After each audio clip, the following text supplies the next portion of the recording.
tirailleurs sénégalais étaient un corps de militaires appartenant aux troupes coloniales constituées au sein de l'Empire colonial français en 1857, principal élément de la « Force noire » ou de l'armée noire et dissous au début des années 1960.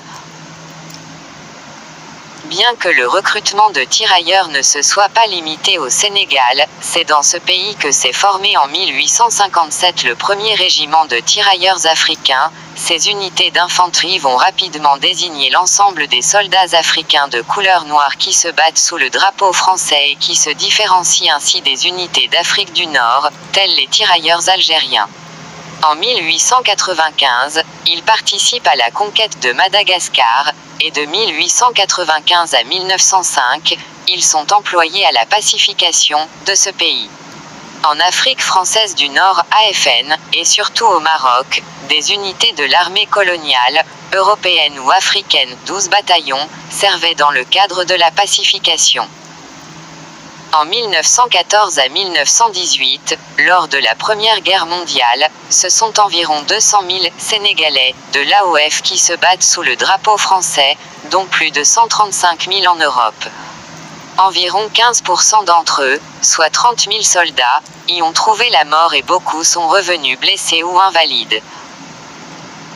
Jean-Yves Le Naour compte quant à lui 180 000 tirailleurs sénégalais, dont 130 000 ont combattu en France, et 30 000 sont morts, ce qui représente un mort pour s'immobiliser. C'est à peu de choses près la proportion de décès que l'on observe parmi les poilus français. L'armée coloniale envoya en métropole, dès le 17 septembre 1914, des unités de marche mixtes, européens et africains, à raison, pour chaque régiment mixte, d'un bataillon africain pour 2 bataillons européens.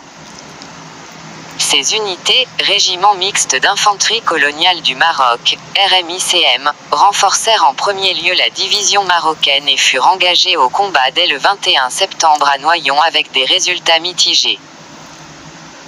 Durant toute la guerre, les troupes levées en Afrique noire transitèrent en AFNU, tout en participant activement à la pacification. Elles s'acclimataient et s'aguerrissaient avant de rejoindre les champs de bataille d'Europe ou d'Asie mineure Dardanelles. Le général Charles Mangin, auteur de La Force noire, ouvrage qui fit sensation en 1910, retrouva ses troupes africaines sous ses ordres lors de la reprise du fort de Douaumont en 1916.